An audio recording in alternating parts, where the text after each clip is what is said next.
Assalamualaikum semuanya anak-anak. Waalaikumsalam warahmatullahi wabarakatuh. Apa kabar semuanya? Alhamdulillah baik, Pak. Alhamdulillah baik ya. Coba Bapak pengen tahu apakah kelas sudah dibersihkan? Sudah, Pak. Sudah ya, baik. Sebelum kita mulai pelajaran pada hari ini, alangkah baiknya kita membaca basmalah. Bismillahirrahmanirrahim. Ya. Materi yang akan dibahas kita pada hari ini yaitu tentang pengertian peradilan. Ada yang tahu peradilan itu apa? Saya, Pak. Peradilan itu suatu lembaga pemerintah. Baik, tidak bagus. Ya, jadi peradilan itu adalah suatu lembaga pemerintah atau negara yang ditugaskan untuk menyelesaikan atau menetapkan keputusan perkara dengan adil berdasarkan hukum yang berlaku. Ya, jadi peradilan itu lembaga pemerintahan ya yang untuk menetapkan suatu hukum keputusan. Apa itu tempat yang untuk mengadili perkara itu disebut dengan pengadilan. Ya. Di mana orang yang bertugas mengadili perkara tersebut adalah qadhi atau hakim. Jadi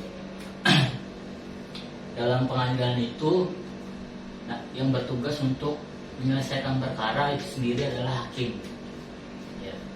Baik, selanjutnya Bapak akan jelaskan tentang fungsi peradilan. Ya, fungsi peradilan itu yang pertama menciptakan ketertiban dan ketentraman masyarakat.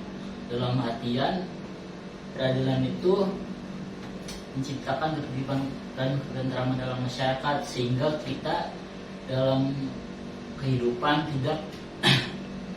tidak merasakan yang namanya hal-hal yang kriminal atau suatu hal yang jahat.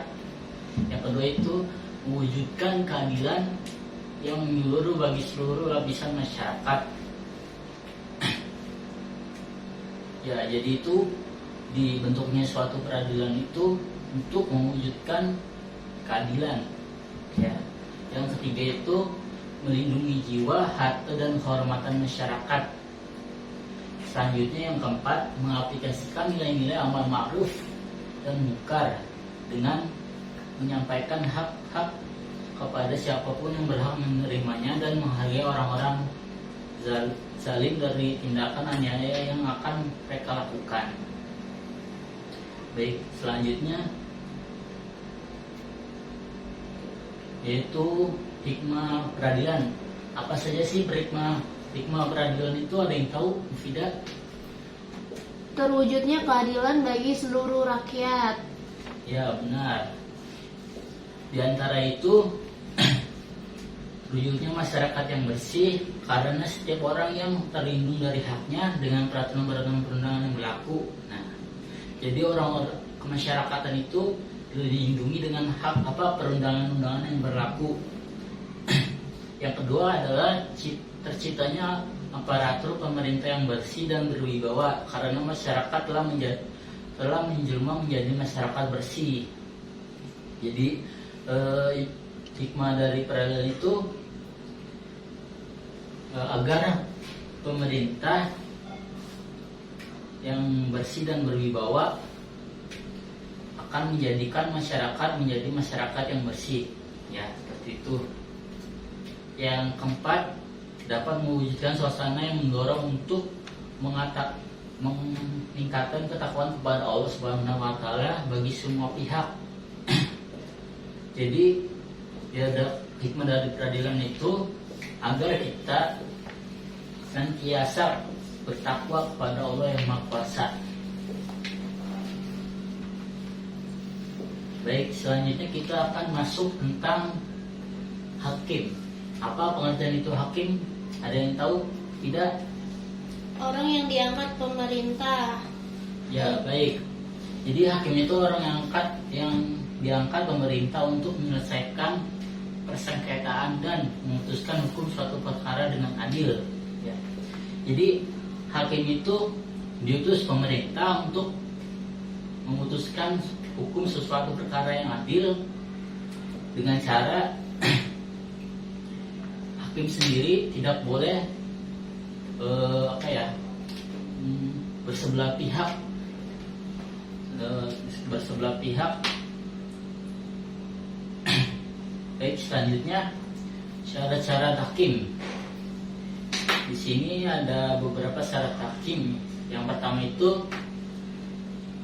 beragama Islam untuk perkara terkait dengan hukuman Islam. Jadi apabila ada suatu masyarakat yang terdakwa, apabila ada sesuatu orang yang terdakwa terkait hukum, maka di dalam suatu peradilan itu hakimnya harus yang Islam. Baik, yang kedua itu sudah akil balik. Apa sih itu akil balik? Dewasa pikirannya sehingga sudah dapat membedakan yang hak dan yang batil. Baik, yang selanjutnya itu sehat jasmani dan rohani. Ya. Tentu saja seorang hakim itu harus sehat jasmaninya dan rohaninya. Itu yang orang yang keempat, yaitu orang yang merdeka. Apa sih orang yang merdeka itu? Orang yang terlepas dari suatu perintah dari atasannya. Jadi orang yang bebas dari perintah suatu seseorang. Baik, yang selanjutnya itu berlaku adil sesuai dengan prinsip-prinsip keadilan dan kebenaran. Nah, jadi syarat hakim itu berlaku adil sesuai dengan prinsip, ya. Maka jika tidak suatu hakim itu tidak adil, maka dosanya ditanggung oleh hakim itu sendiri. Baik, yang selanjutnya itu yang keenam, seorang laki-laki bukan perempuan. Kenapa harus seorang laki-laki? Karena dijelaskan dalam Al-Quran bahwasanya laki-laki itu harus memimpin, bukan perempuan. Baik, selanjutnya kita akan masuk ke sesi tanya jawab. Ya, dari anak-anak apakah ada yang ingin ditanyakan?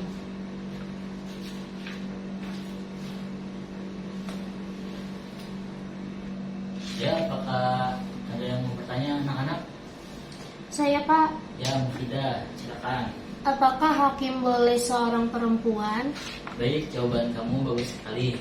Ya, jadi seorang hakim itu bisa saja seorang perempuan dikatakan pendapatnya yaitu Ibnu Jarir atau Brawi. Menurutnya, hakim perempuan dapat mengadili perkara apa saja. Alasannya karena ia dapat menjadi mufti, maka dapat pula menjadi hakim. Seperti itu jawabannya, Mufidah. Terima kasih, Pak. Baik, jika semua sudah bertanya, selanjutnya Bapak akan membentuk suatu kelompok. Ya. Kelompok itu berkaitan tentang peradilan dalam Islam yang akan dibuat menjadi kelompok. Jadi nanti ketua dalam kelompok akan mempresentasikan hasil dari diskusi tentang peradilan dalam Islam. Mungkin sudah waktunya untuk mempresentasikan per kelompok, dimulai dari kelompok pertama yaitu Siti Mufidatul Quriyah. Ya, saya persilakan. Di sini kami dari kelompok pertama ingin mendiskusikan hasil kelompok kami, yaitu pertama tentang pengertian peradilan. Peradilan itu diistilahkan dengan kodok. Istilah tersebut diambil dari kata yukdi kodok yang memiliki arti memutuskan, menyempurnakan, dan menetapkan. Nah, secara terminologi itu peradilan adalah suatu lembaga pemerintah atau negara yang ditugaskan untuk menyelesaikan atau menetapkan keputusan perkara dengan adil berdasarkan hukum yang berlaku. Terus juga di sini ada fungsi peradilan, ada 4, yaitu menciptakan ketertiban dan ketentraman masyarakat, mewujudkan keadilan yang menyeluruh bagi seluruh lapisan masyarakat. Yang ketiga, melindungi jiwa, harta, dan kehormatan masyarakat, dan mengaplikasikan nilai-nilai amar ma'ruf nahi munkar dengan menyampaikan hak kepada siapapun yang berhak menerimanya dan menghalangi orang-orang zalim dari tindak aniaya yang akan mereka lakukan. Baik, cukup mungkin tidak, silakan duduk kembali. Baik ya, cukup bagus presentasi dari kelompok pertama. Mungkin karena waktunya sudah tidak cukup, pertemuan pada hari ini kita selesaikan. Dilanjut dengan pertemuan selanjutnya, itu akan dipresentasikan oleh kelompok selanjutnya. Baik. Jadi kesimpulan dari peradilan Islam ini itu untuk memutuskan sesuatu perkara di dalam kehidupan masyarakat. Ya, intinya agar dalam kehidupan bermasyarakat kita menjadi nyaman dan aman, seperti itu. Baik, Bapak akhiri pertemuan pada hari ini. Kurang lebihnya mohon maaf. Akhirul kalam. Wassalamualaikum warahmatullahi wabarakatuh. Waalaikumsalam.